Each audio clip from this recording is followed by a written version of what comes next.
Well, if it was easy, everyone would do it, honestly. To do what? Remodel. No one likes the designer, but when the wife shows up, it's even worse. Welcome to Lake Oswego Modern.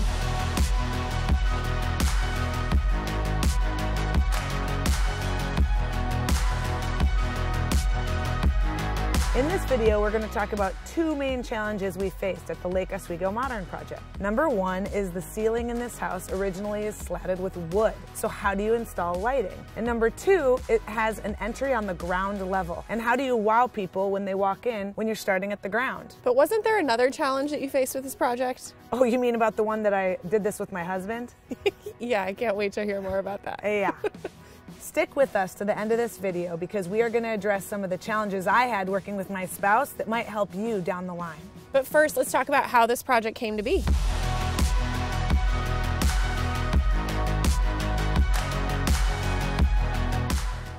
So Teal and her husband Henry found this house and it had great bones. It's in the Southwest Hills of Portland. Yeah, and the bones Such a cool project. It is, and the bones are what really is so important because you know if you have great bones, it's kind of what we say in the business. It provides a good starting point for whatever you might dream up. Not only the architecture is amazing, but the privacy of where we are, the stunning light that just runs into the house, and nature just wrapped its arms around this entire house. So it made it a slam dunk. We had to give this a try. So you and Henry bought this house, and did you take it all the way down to the studs, or did you keep some of the house intact? Yeah, I mean, you move slowly, you know, once you decide to pull the trigger, actually before you decide to pull the trigger, you walk through and you say, how much is involved here? I think a real indicator is engineering. Engineering is expensive. Engineering means that structure needs to be reinforced. It means different labor and permits. It means longer lead times and approvals. Anytime there's engineering involved, you want to take a beat and figure out how much that's going to impact the budget. Just kind of like cleaning out a closet. It's what can we keep? What can we toss? How do we want to open the floor plan? What is the impact in the overall budget and the space and how we'd want to live in it, which is also not very fancy. So we try to come with the approach of achieving my aesthetic and our budget. Be really practical, assess the situation, and then move through and start to figure out what we're gonna move forward with and what we're gonna skip and just live with. The first thing that we really addressed was the floor plan.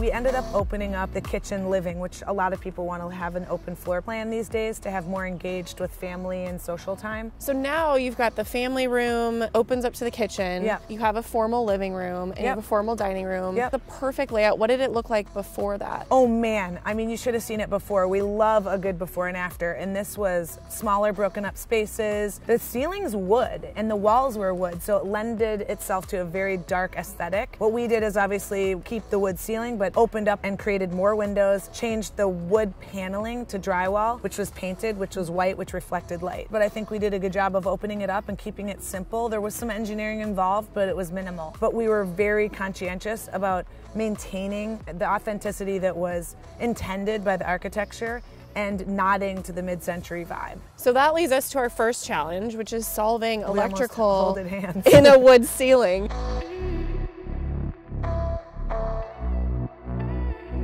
How did you solve that challenge? It is hard. A lot of times we face remodels with can lighting, task lighting, mood lighting with lamps. We could have put cans littered all over the wood ceiling. It would have required commitment to putting those holes in. Once you put them in, you don't go back. It also would have required us to penetrate the roof through the ceiling. So we chose to go another route. Because the walls are drywall, you have the luxury of installing sconces and other features of lighting that didn't include penetrating the ceiling. Well, and you have so many windows. You're getting that natural light coming in, and you're able to illuminate through the sconces on the wall. You didn't really have to go through the ceiling. One thing that was super interesting, architect built the house with the wood ceiling, and he placed the lights according to the rooms and how they were broken up. But when we took down walls, now the lighting that he put in the ceiling to address his floor plan, suddenly there was a light over here and there was no tiny room around it. It was just a light over here. So we honestly just went with it. From a design perspective, it's like, listen, everything is not symmetrical. Like, you can work with this. It's okay to have a Nielsen light hanging off center. And it kind of added character. Yeah, kind of a cool flair. Coming into this project with you for the first time, I would have never known that the placement of light fixtures were not purposeful. Yeah, that's good. So we did our job.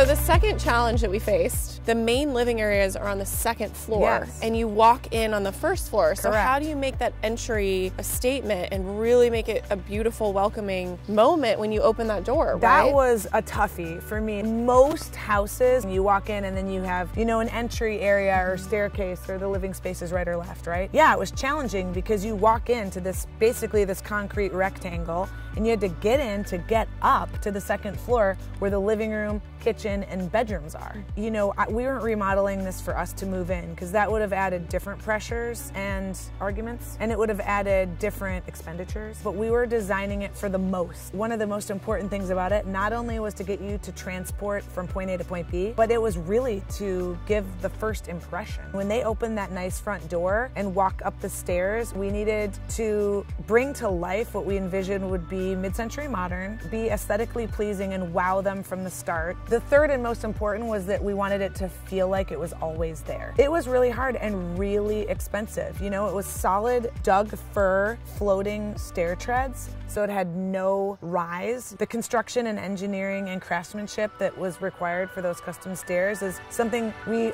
way overspent on, but it was really important.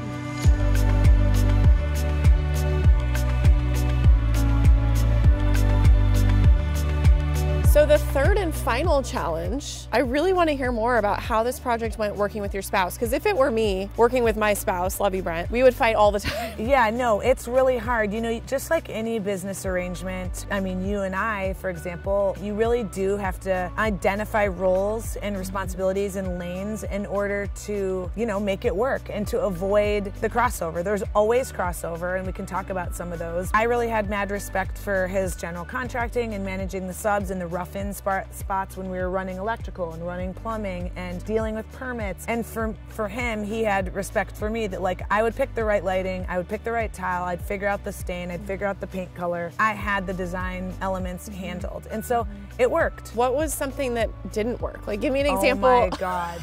You know, the big joke is when the subs are on site, electrician, plumber, tile setter, whatever, or the general contractor or the painter, it doesn't matter. But when the designer walks on site, the whole place goes into either an eye roll or the hammers start going faster. It's one of the two. It was kind of a shitstorm every time I walked in because it was like, yeah, there's nothing to see here, we're just working.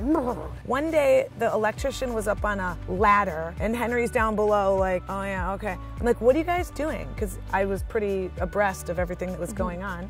They were installing like surround sound or something. Like, sorry folks, we're not moving in. Like, we aren't doing surround sound. Like, the house is not gonna fail sale. No one's gonna buy it because it has speakers in every room. And where the hell are we gonna put the speakers in a wood ceiling? Those type of things have to be addressed. And I wish I could say I handled them all with a sense of humor, but my what husband were did a they great doing? job. Like, your husband ordered that and you didn't. Oh yeah, he approved, and you know, the electrician was like, oh my gosh, you should do these supersonic tech lighting systems and they're gonna be amazing. You can control them from your phone. I mean, back in the day, control them from your phone. I'm like, what the hell's the point of that? Nowadays, it's way more of a common or expected thing. But at the time, when you're engaging in something like electrical or a tech item that's new to the market, do you think it's cheap or do you think it's expensive? Definitely enormously expensive. You have to start with all the shit that does not impact the aesthetic. In these large projects where you're down to the studs, you have to look at the foundation, look at water mitigation, look at roof, look at all the super unsexy stuff that takes away from my pretty lighting budget.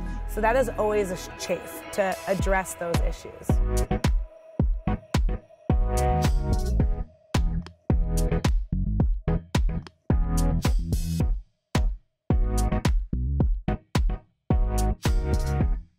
So if you are remodeling, big or small, we want to give you some tips that you can take with you that we learned in this project. Yeah. So the first thing is how to make your inspirations become a reality. I walked through this space and I had a vision of what I wanted to do, but how do you actually implement it? And we talk about it all the time. And that is gather photos, start a Pinterest page, and try to organize those inspirations to figure out and commit to the look you're gonna try to achieve. So what that looks like if you don't have an interior designer working for you. Which you should. Which you should. Take those images that you find on Pinterest or that you have in your phone that you took of a place that you loved to the tile store and say, hey, I really like this tile. Can you help me figure out how to emulate this look in my own project? Ask for help. That's the bottom line. Or if you have a dark image with paint or a light light image with paint. Go to the paint store and say, I really want a dark and stormy living room or an office nook. Take that image, commit to it, and say what colors at Benjamin Moore or Sherwin-Williams would match something like this to achieve this look. And we see them in person. That's how you start to make decisions, is kind of weeding things out. Yeah, and one thing I would be wary of is oftentimes people that work in those shops, they're not designers. So if you're asking for a tile or a paint color to match a look that you have, but once you get somebody that's like, ooh, you should do this color, or you should do this tile, make sure it's true to the look that you actually want before you just take somebody's advice. It's not a designer. And making sure that you're engaging with all the parts. We've talked about this so much before, is like bring your wood samples, bring any textures, bring some fabrics, bring the tile, bring the paint, and see how it works together. Because that's what the whole art is of design, is like bringing everything together and having it work and look and achieve the inspiration. As designers, we can relate with most of you out there, and that is, it gets overwhelming. You do like and you are attracted to all the pretty things. I mean, who doesn't want the, $4,000 kitchen faucet? I do. It would look amazing. Somehow, some way, you need to achieve the look with less. Take one part of the faucet, for example, that you like. Maybe it's the color. You can repeat brass or polished nickel or black. Take the shape of the faucet. Can you find that cheaper in a different way? You're amazing if you have the patience to go find the dupe. But if you don't have the patience to find the dupe, it's a lot harder, and you get pulled to spend, and you just have to have discipline, just like anything in life. It kind of comes back to what we were talking about earlier around budget and where to prioritize and how to make those decisions. Something like a glass shower door, your entryway light fixture. If it's something that you want to stand the test of time, you might want to invest a little bit more. But if it's something that you know is temporary, it's okay if you replace it in a few years, then you could go maybe with a cheaper option, but you really have to think about the durability and the use of that product that you're going to put in your home. So hard. I think quality should be king. You don't go through this huge remodel and put crappy plumbing and electrical in, right? When we were doing Lake Oswego project, we really were conscientious of making sure to just let the house, the light, the nature, the bones, the architecture, and the wood ceiling tell the story. And I went really simple with everything else. I had a little wow feature in the stairway of an unexpected copper light. I didn't invest in wallpaper. I would have loved to invest it in wallpaper in different areas, but funny enough, the house sold and the client has installed wallpaper throughout in many areas because that makes sense for long-term living. It's not necessary. Keep it clean and let everyone picture themselves here. Cater to the most, not to a small sliver of people. Some of you may be going through a remodel yourself, and I think these tips were pretty helpful. I hope you found them helpful. Wasn't there something else crazy about this project? It sold before we listed it. My friend actually was moving back from Germany and needed a place to live, and slam dunk. It warms my heart to know that a beautiful family lives here and is enjoying it, and they've made tons of upgrades to landscaping and adding a usable office and other things to make it their own. It's really cool.